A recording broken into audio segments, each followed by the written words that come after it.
അമൃതേച്ചി, ദേ നമ്മൾ ഓർഡർ ചെയ്ത bonsai tree വന്നിട്ടുണ്ട് കേട്ടോ.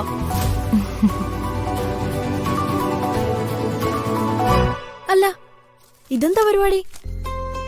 എന്റെ സ്വപ്നം മ്യൂസിക് സ്റ്റഡി ഇൻ US. അതിന് മുത്തശ്ശി സമ്മതിച്ചോ? സമ്മതിക്കും. ഇനി എന്താ തടസ്സം? അമൃതേച്ചിക്ക് ഒറ്റയ്ക്ക് ഒരു ചുക്കും ചെയ്യാനാവില്ലെന്നും വിശന്ന ഫുഡ് എടുത്ത് കഴിപ്പിക്കാൻ പോലും ചുറ്റും 10 ആള് വേണമെന്നല്ലേ മുത്തശ്ശൻ പറയുന്നേ? അതൊന്നും ഇനി പറയാൻ പറ്റില്ല. മുത്തശ്ശൻ പറഞ്ഞ പോലെ കഴിഞ്ഞ 6 മാസം ഞാൻ ഒറ്റയ്ക്കല്ലേ മുംബൈയിൽ താമസിച്ചത്. ഞാൻ ഇൻഡിപെൻഡന്റ് ആണെന്ന് പ്രൂവ് ചെയ്തു. ഇനി വാക്ക് പാലിക്കേണ്ടതേ മുത്തശ്ശന്. ഇന്നത്തെ ദിവസം എന്തായാലും മുത്തശ്ശൻ നല്ലൊരു തീരുമാനം തന്നെ പറയും. എന്റെ ഇൻഡിപെൻഡന്റ് ചേച്ചി നിന്നേ.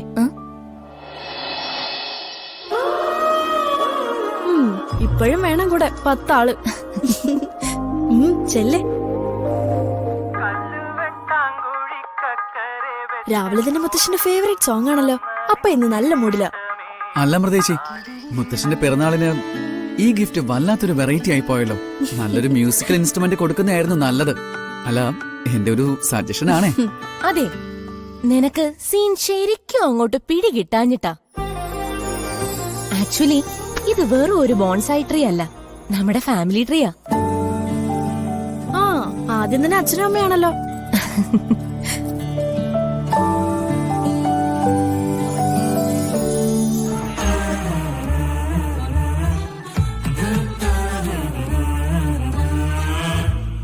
എവിടെ?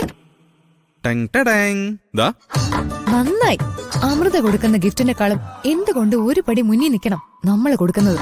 ഇത്രത്തോളം മുത്തശ്ശന് പ്രയോജനപ്പെടുന്ന യുണീക്കായ ഒരു സൂപ്പർ ഗിഫ്റ്റ് ഈ ബർത്ത്ഡേക്ക് ആരും കൊടുത്തിട്ടുണ്ടാവില്ല. എന്താ സംഗതി? Sugar free cake. ഈ ഗിഫ്റ്റ് കാണുമ്പോഴേ മുത്തശ്ശന്റെ ആരോഗ്യകാര്യത്തില് നമ്മൾ എത്രത്തോളം ശ്രദ്ധ ചെലുത്തുന്നുണ്ടെന്ന് മുത്തശ്ശന് മനസ്സിലാവും. എങ്ങനെയുണ്ട് എന്റെ സെലക്ഷൻ? തേങ്ങ. അതെന്താ നീ അങ്ങനെ പറഞ്ഞേ? ആരോഗ്യമല്ലേ ഏറ്റവും പ്രധാനം. എന്നെ പറഞ്ഞാ മതി. നിന്നെ ഈ കാര്യം ഏൽപ്പിച്ചപ്പോഴേ ഞാൻ ഓർക്കണമായിരുന്നു. ഇത് കൊളമാക്കി കൈ തരൂന്ന്. ഹായ് ശ്രുതി, ഒറ്റയ്ക്കുള്ളോ? ബാലെവിടെ? നല്ലൊരു ദിവസമായിട്ട് എന്റെ വായിരിക്കുന്നത് നിനക്ക് കേൾക്കണം. നിങ്ങളെ കണ്ടില്ലല്ലോ, ഞങ്ങളിപ്പോ പറഞ്ഞതേ ഉള്ളൂ.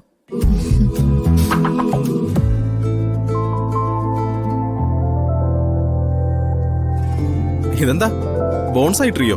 കൊള്ളാലോ. ബോൺസായി അല്ല, ഫാമിലി ട്രീ. ഓ, മുത്തശ്ശനുള്ള ബർത്ത്ഡേ ഗിഫ്റ്റാ. അമൃതേച്ചിയുടെ ഐഡിയ. വാഴ.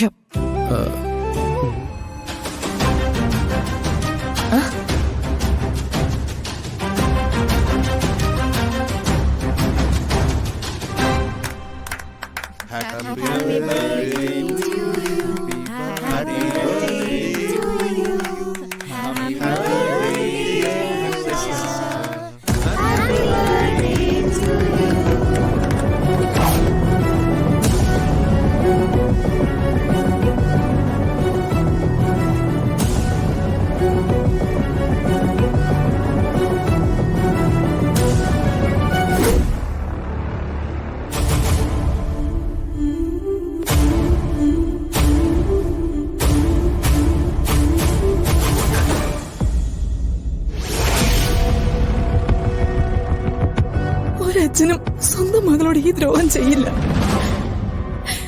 ഇന്നു മുതല് ഞാൻ നിങ്ങളുടെ മകളല്ല. എനിക്കിങ്ങനെ ഒരു അച്ഛനുമില്ല.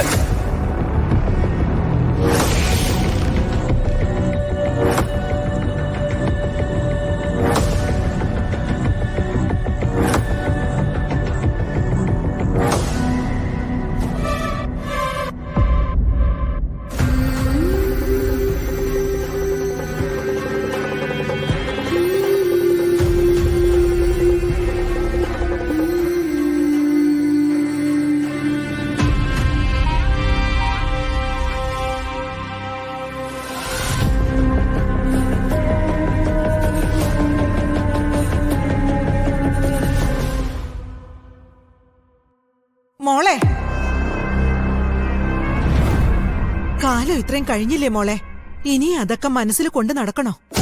ചില മുറിവുകള് വീഞ്ഞു പോലെ അമ്മേ. കാലം ചെല്ലുമ്പോ അതിന്റെ വീര്യം കൂടും, കൂടുതൽ വേദനിപ്പിക്കും.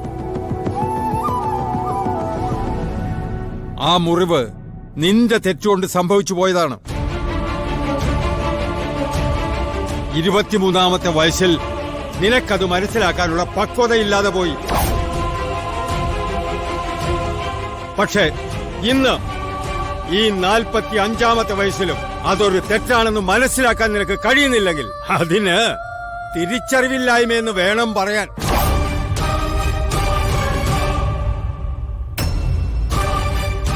പോട്ടെ, നല്ലൊരു ദിവസമായിട്ട്.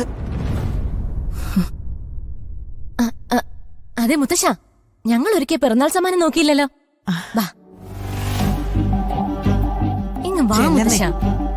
ചുമ്മാ പിള്ളേരെ വിഷമിപ്പിക്കാതെ ചെല്ലേ.